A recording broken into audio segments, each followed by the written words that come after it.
ප්‍රජාතන්ත්‍රවාදී පාලන ක්‍රමයේ ආරම්භය සහ ඒ විකාශනය වූ ආකාරය ගැන දන්නවද? ප්‍රජාතන්ත්‍රවාදය කියන්නේ සරලව කිව්වොත් ජනතාවගේ පාලනයක්. මේ ප්‍රජාතන්ත්‍රවාදී පාලනයේ ලක්ෂණ අපි අද දකින්නටත් කලින් ඈත අතීතයේදීත් පෙරදිග සහ අපරදිග රටවල තිබුණු බවට සාධක ඉතිහාසය තියෙනවා. උදාහරණයක් විදිහට පුරාණ ග්‍රීසියේ ඇතන්ස් කියන නගර රාජ්‍යයේ පාලනය ගත්තොත් ඒකේ ඍජු ප්‍රජාතන්ත්‍රවාදී ලක්ෂණ තිබුණා. ඒ කාලේ ඇතන්ස් වල පුරවැසි සභාව කියන එක තමයි ප්‍රධාන පාලන ආයතනය උනේ. ඒ සභාවේදී පාලනය සම්බන්ධයෙන් තීන්දුව ගන්නකොට පුරවැසියන්ගේ අදහස් ඍජුවම අහලා තියෙනවා. ඒ නිසා හැම පුරවැසියෙකුටම පාලනයට සම්බන්ධ වෙන්න අවස්ථාව ලැබුණා. ඒත් මේ අවස්ථාව ලැබුණේ නැහැ කාන්තාවන්ට, වහලුන්ට සහ විදේශිකයින්ට.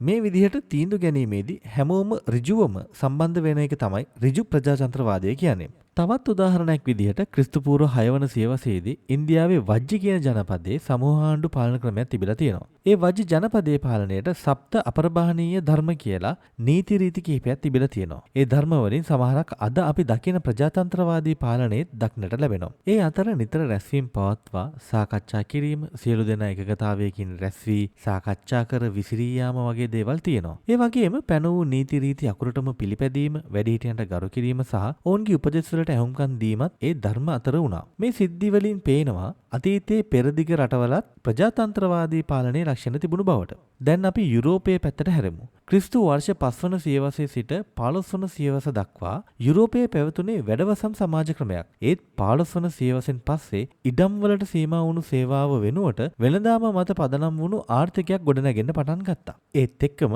ධනවත් පිරිසක්, ඒ කියන්නේ ධනේශ්වර පන්තියක් බිහි වුණා. ඒ වගේම 15 වන සියවසෙන් පස්සේ යුරෝපයේ ජාතික රාජ්‍ය බිහි වෙන්නත් පටන් ගත්තා. ඒ කාලේ ලිබරල් වාදී අදහස් පැතිරෙන්න ගත්ත නිසා පුද්ගල නිදහසටත් ලොකු වටිනාකමක් ලැබුණා. ඒ වෙනකොට තිබුණු රජ පාලනය වෙනුවට මිනිසුන්ගේ නියෝජිතයින්ට බලය ලැබෙන්න පටන් ගත්තා. මේකට හොඳම උදාහරණය තමයි ක්‍රිස්තු වර්ෂ 1688 දී සිදු වුණු ඉංග්‍රීසි විප්ලවය. උත්කෘෂ්ඨ විප්ලවය කියලා හඳුන්වනවා. මේ විප්ලවයෙන් පස්සේ ජනතා නියෝජිතයින්ගෙන් සමන්විත පාර්ලිමේන්තුවේ බලය ක්‍රමයෙන් වැඩි වෙන්න පටන් ගත්තා. ඉතින් මේ විදිහට තමයි ප්‍රජාතන්ත්‍රවාදී පාලනය ආරම්භ වෙලා විවිධ කාලවලදී විවිධ රටවලදී විකාශන වෙලා ආවේ. මේ සියල්ලෙන් අපිට පේන්නේ ප්‍රජාතන්ත්‍රවාදය කියන්නේ අද ඊයේ ආපු දෙයක් නෙමෙයි. ඒකේ මූලයන් ඈත අතීතයේම තිබුණු බව.